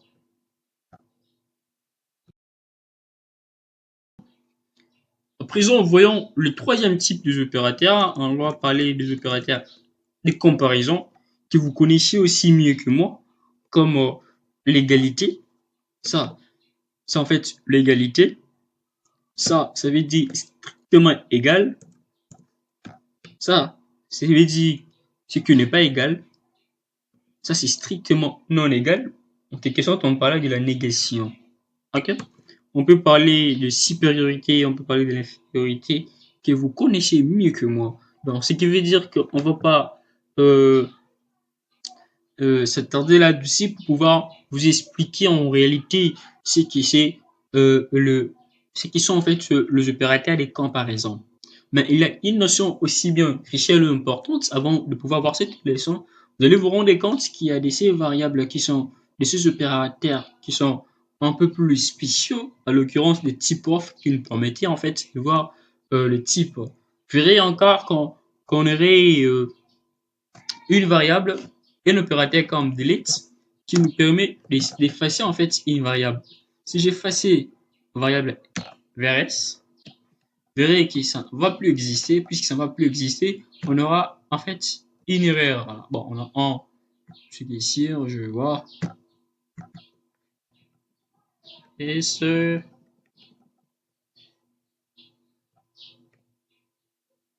c'est qu'ici, là, on comprend pourquoi on le divise par lui-même.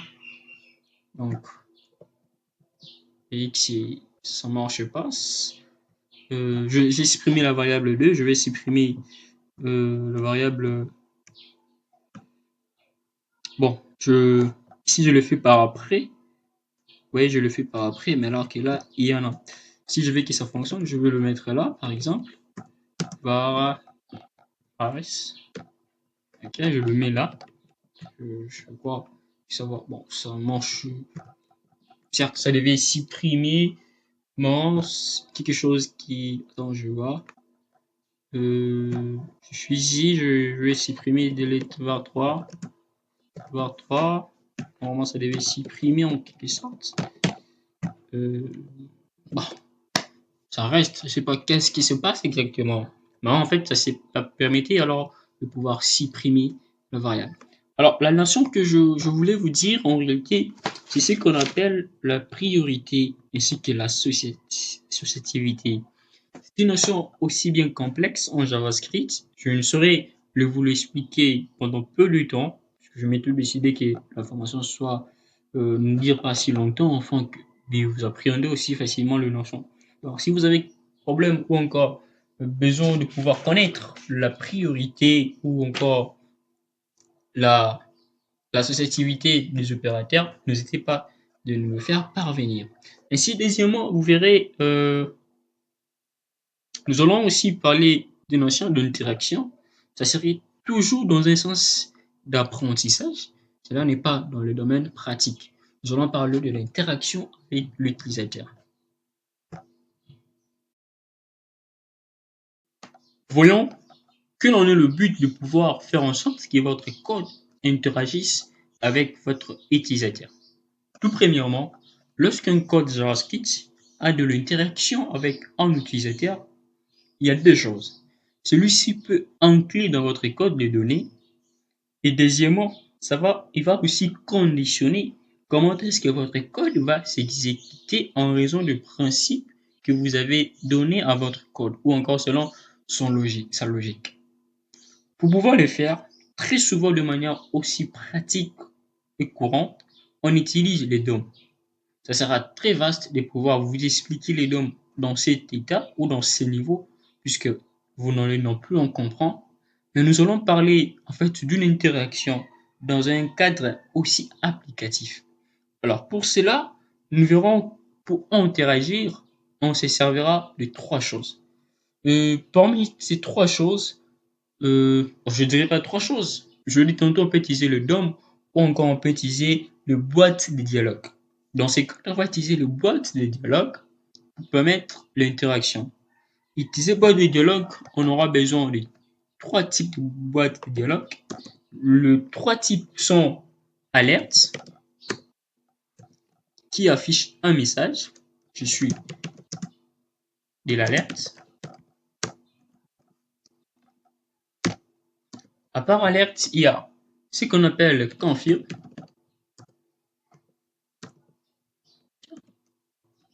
Vous allez voir de vous-même. Et puis, enfin, il y a hops. Mettre là.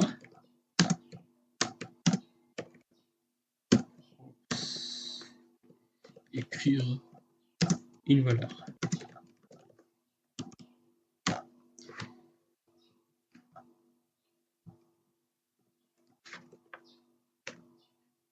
Il y a trois valeurs. Je peux supprimer le reste.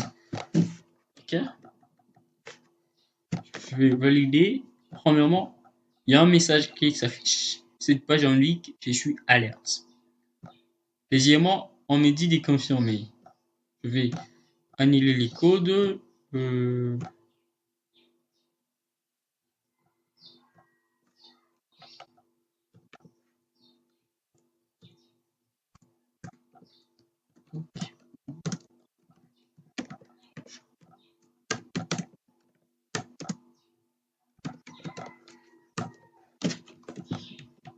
Je modifie les codes. Je suis là. Ça, c'est l'alerte qui s'indique, qui s'est indiqué là. On demande OK ou annuler son choix. Le choix peut en quelque sorte conditionner l'exécution. Il se pourrait que si vous cliquez sur OK, le code va s'arrêter. Là, si vous cliquez sur OK, le code s'arrête. OK? Et c'est donc ici, on me demande en fait d'afficher d'introduire une variable. Je suis là, je vais l'écrire. On va afficher la variable qu'on va saisir à notre console. OK? On va l'afficher. Pour cela, je reprends tout justement mon code. Je suis là, je reprends le code. Je vais écrire EC50. Bon, je écris un nombre. Vous voyez que ça s'affiche là. OK? Ça, c'est en fait l'interaction. Et pour cette interaction, nous avons utilisé le boîte de dialogue où il y en a trois, alerte, la boîte de confirmation et enfin la boîte de demande ou encore la boîte invite. Ainsi donc, nous allons voir très prochainement une partie aussi bien, je dirais, un peu plus difficile par rapport aux autres, qui en fait, en réalité, la déclaration ou encore les déclarations conditionnelles en JavaScript. Parlons présent des déclarations conditionnelles en JavaScript.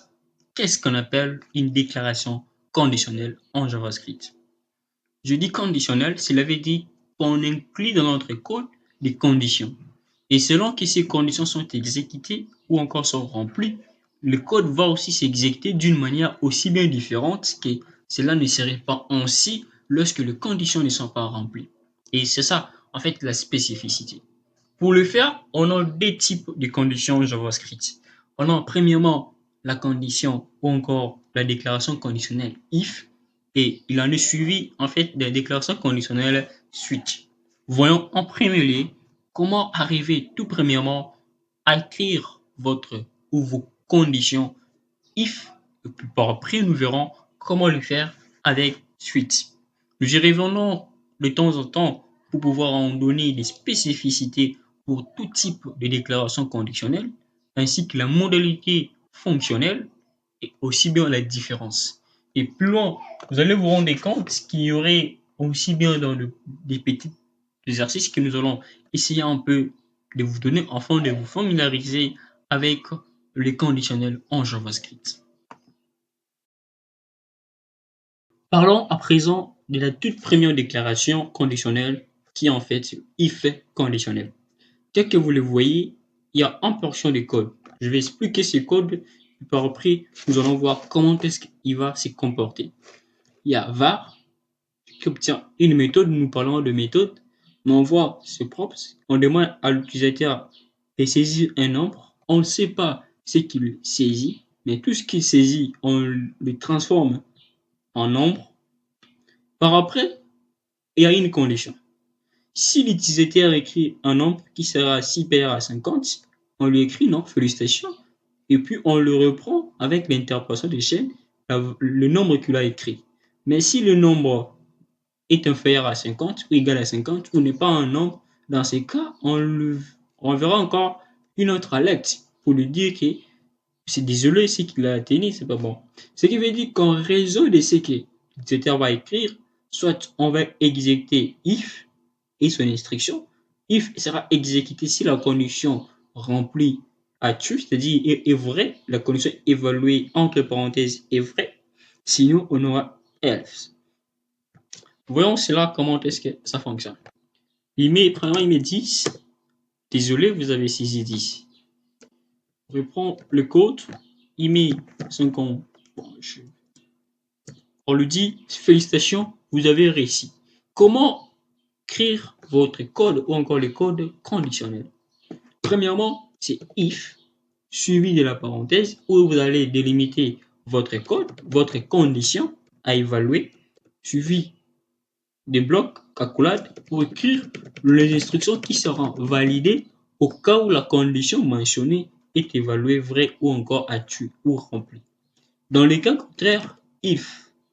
Sinon, vous exécutez. Ce qui revient à dire, si la condition ici est remplie, je vais exécuter ce code. Si cela n'est pas le cas, je vais exécuter celui-ci. Il se peut que vous ayez alors plus de 5 conditions. Dans ces cas, vous allez évaluer dans ce sens if suivi, comme je le mis, if suivi de if, je value la condition. Ok, j'ouvre la parenthèse. Je vais répondre s'il n'est pas bien écrit. If, la première condition à évaluer, j'ouvre la parenthèse, le code qui sera exécuté si cette condition est évaluée vrai. Deuxièmement, je descends if, une deuxième condition, le code qui sera évalué si cette deuxième condition est évaluée à vrai. Sinon, par défaut, au cas où aucune des conditions n'est évaluée, je vais exécuter alors if. Ce qui veut dire, si, ça c'est la condition primaire, ce sont des conditions intermédiaires. Ok?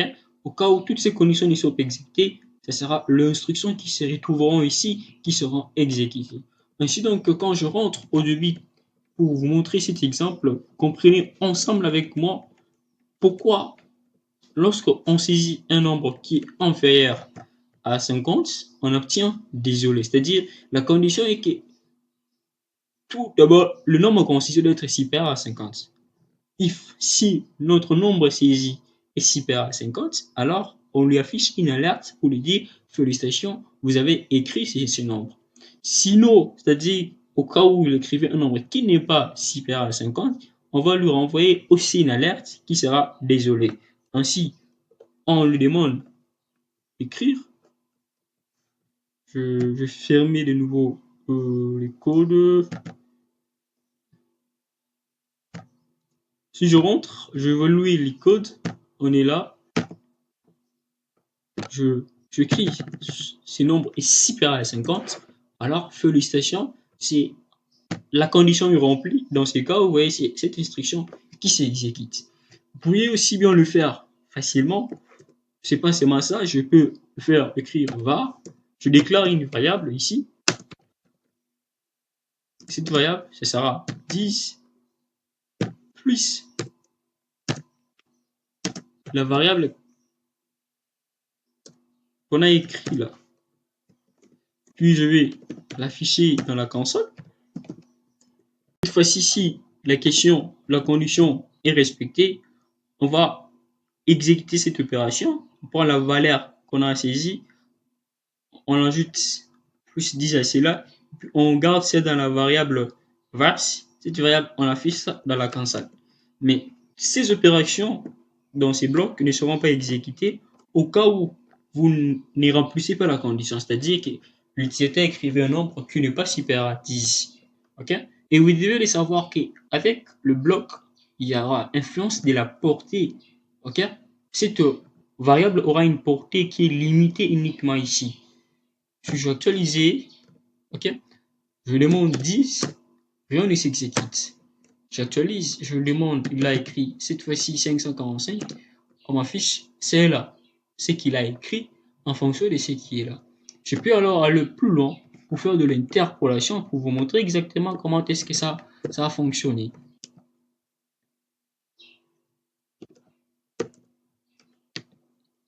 Il a saisi, je fais de l'interpolation, il a saisi.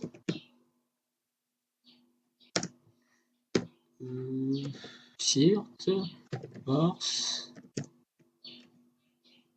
oui,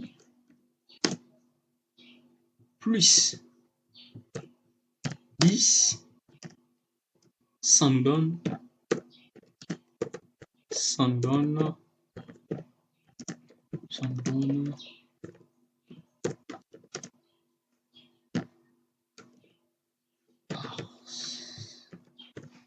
tiens, je fais de l'interpolation pour vous montrer. Etc. Voilà ce qu'etc a saisi. Et plus 10, ça nous donne, oui, c'était 6. Voilà, plus 10, 57, ça devient 67. Bah, pas 67 pour certains, mais 57. Ok, vous voyez comment est-ce que ça fonctionne. Donc, cette condition qui est évaluée à free, si je mettais alors égal, ok, je évalue, la condition va changer. Cette fois-ci, on écrit 6 supérieur, on obtient cela. Mais lorsqu'on écrit 50, on a le résultat. C'est donc, il peut y avoir plusieurs choses. Ok, je l'obtiens comme ça, égal. Je vais juste prendre tout ceci. Je vais le mettre là pour créer une deuxième condition. Ça sera maintenant cette fois-ci Ulysse qui sera évalué égal. Ok, on ajoute ici 5.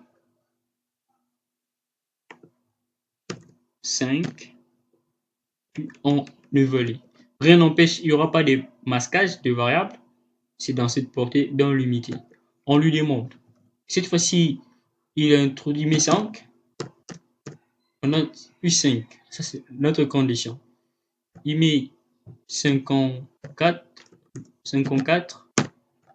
Voilà ce qu'on a. Oui, il peut y avoir autant de conditions comme vous le voulez.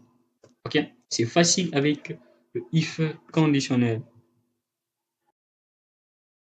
Parlons de la deuxième déclaration conditionnelle avec les suites. Vous voyez avec moi qu'on a un code. Ce code, c'est ce qu'on avait au préalable. Cette fois-ci, on demande à l'utilisateur de saisir soit A, B, C, D, E. Mais on déclare une condition avec des suites des suites, pardon, on passe comme la condition première notre variable. Et puis par après, on est en train de segmenter les codes. Selon qui a A, on envoie une alerte, B, il y a une alerte. Par défaut, on envoie aussi une alerte.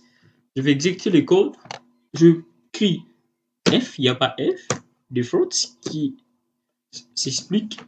J'envoie B, il y a B, on a salibé. Ça, en fait, ça nous permet de segmenter notre condition. Mais il se pose un problème avec les suites. Le premier tel que si c'est la condition A qui est remplie, tout ce qui suit par après sera aussi exécuté. Ok? Si c'est la condition C qui est remplie, tout ce qui suit C sera exécuté. Alors, comment arriver à le faire? Pour le faire, c'est là qu'intervient une notion aussi spécifique, c'est la notion de break ou encore de continue que nous allons voir un peu plus loin de manière aussi détaillée avec le boucle. Illustrons cela par un exemple. Et là, vous le voyez avec moi, on saisit A. Au lieu qu'il se limite là, il continue. Il nous envoie A. Nous avons B. Après B, c'est C, il va nous envoyer C. Après C, c'est D, il va nous envoyer D. Après D, c'est E, il va nous envoyer D. Ainsi que notre dernière condition default qui est cool. Ça ne marche pas. Contrairement à ce qu'on avait vu avec le book, avec le if conditionnel, que c'était en fait une vraie spécificité. Alors, comment arriver à les faire? J'avais dit qu'on aurait soit des breaks ou encore des continues. Quelles sont les spécificités qu'apporte break ainsi que continue dans un code JavaScript? Bon, c'est exactement simple. Break veut dire arrêter. Ok? Quand on écrit break ici, cela veut dire que le code s'arrête après l'exécution de cette instruction. Je vais actualiser pour voir. Je mets A. Cette fois-ci, tout est arrêté. Ok? Je peux mettre ici continue, qui veut dire continuer, peu importe que tu aies rempli la condition. Ok? Si je mettais C, vous allez vous rendre compte, il y a une erreur. Oui,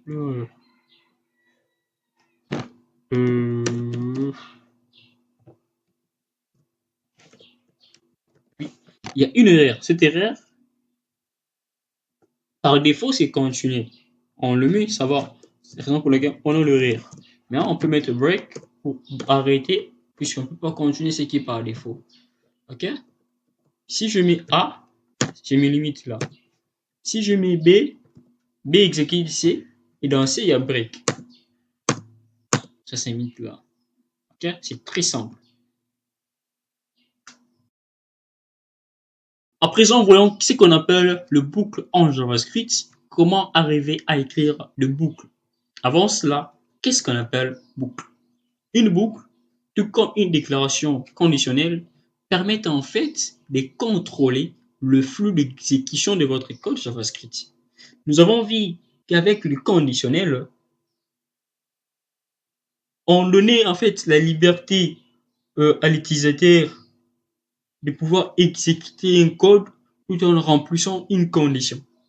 Par contre, avec le boucle permet de répéter n'importe quel fragment de votre code autant de fois que cela est possible si seulement si la condition est remplie. Pour le faire, on doit utiliser aussi bien une syntaxe appropriée. Mais on doit savoir qu'il y a deux types de boucles en JavaScript. Il y a des boucles répétées et puis il y a des boucles conditionnelles. Le boucle conditionnel va répéter l'exécution d'un code autant de fois que la condition établie est exécutée. Mais par contre, avec les boucles répétées, il n'y a pas en réalité une condition exacte. Vous le verrez. Okay. Certes, il y aurait une condition, par exemple avec le boucle d'incrémentation, mais vous allez vous rendre compte que lorsqu'on parle de boucle de parcours d'un objet, il n'y en aura pas. Ok? Ça va répéter jusqu'à l'infini si seulement si les choses dont tu parcours sont aussi infinies. Quelles en sont les spécificités pour chaque type de boucle? Boucle répétée ou encore boucle conditionnelle. Voyons à présent les premiers types de boucles qui sont en fait de boucles conditionnelles. Une boucle conditionnelle, on avait dit que sa répétition dépend de la validation de la condition préétablie. Avant de pouvoir expliquer, voilà comment se comportent ces codes. J'actualise les codes. Il y a boîte de dialogue commande qui s'affiche. On me dit OK, c'est confirmé. Et annuler, c'est arrêter une boucle d'incrémentation. OK, annuler aura une valeur. Cette valeur sera en fait une valeur booléenne. OK, c'est évalué à true et ça, c'est évalué false. Cela veut dire que si je clique sur OK, j'obtiens une donnée qui est true et cette donnée sera automatiquement accordée comme valeur à ma variable quand. OK? Si c'est true, bien encore, c'est false.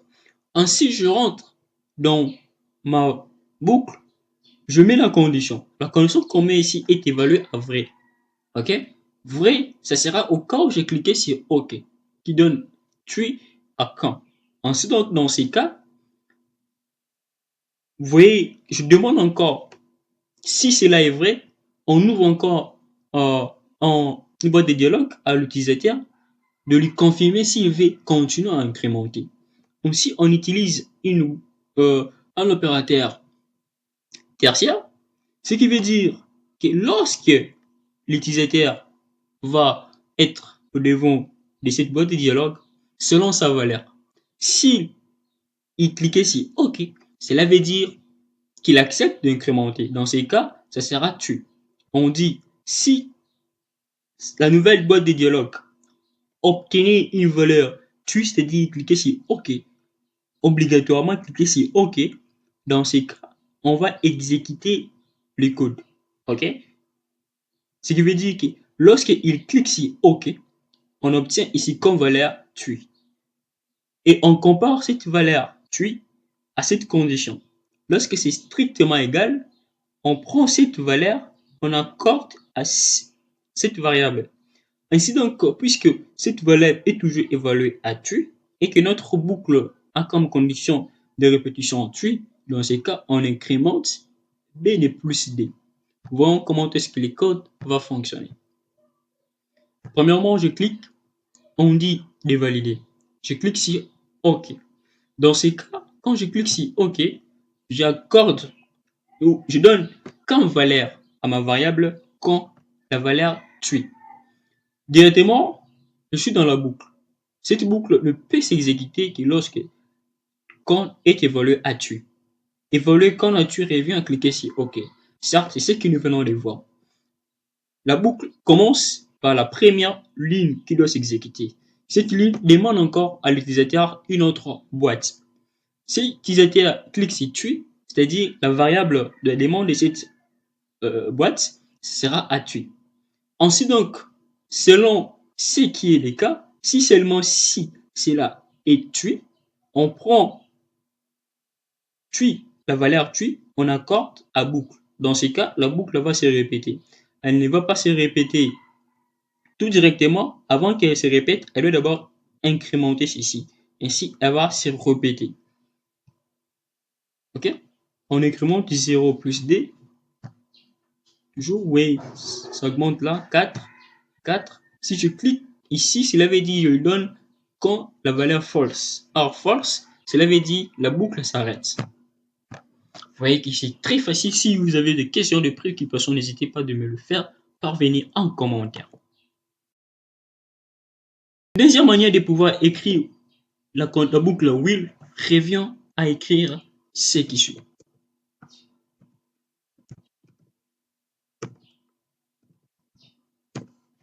Je prends la condition, je le value là-bas. Facile. Je prends tout ceci, je le mets là-bas. Je fais ce qui est tout préalable, puis j'actualise. Ça marche facilement. Vous voyez que ça marche facilement. Je réponds, je suis là, Janil, ça marche aussi facilement. Qu'est-ce qu'il y a une différence? Nous nous rendons compte qu'auparavant, lorsque on cliquait directement sur annuler, on avait comme valeur false, et puisque false est évaluée, la variable quand est évaluée à false, une condition qui n'est pas exigée pour que notre boucle s'arrête, directement, on n'avait plus notre deuxième boîte qui demandait, c'était de confirmer l'incrémentation. Mais ici, nous le voyons que lorsque nous cliquons sur annuler ou encore que nous cliquons sur OK pour la première boucle, on a encore, pour la première boîte, on a une deuxième boîte qui souffre d'abord. OK? Et en fonction de cela, ainsi donc, nous allons continuer l'incrémentation. Cela veut dire quoi? On le voit ici, tout premièrement, il y a l'exécution de la première instruction. OK? Cette première instruction qui est exécutée, ici la boucle qui est là, false, ne va pas s'exécuter premièrement. D'abord, peu importe le résultat, on exécute cette première ligne. En fonction du résultat qu'on obtient là, on va évaluer cela. Si c'est évalué à tu, c'est ainsi qu'on va exécuter ceci. La seule différence qu'il y a entre will simple et do will est telle sorte que la première instruction de la répétition de la boucle est exécutée si la condition est false. Mais par contre, aucune instruction de la boucle ne sera exécutée lorsqu'on utilise seulement will simple, lorsque la boucle ou la condition n'est pas évaluée. Je crois que c'est un peu difficilement, mais ne vous en faites pas, nous y reviendrons pour pouvoir expliquer cela en large et en détail. Et n'hésitez pas à voir dans la description connaître mieux certaines choses.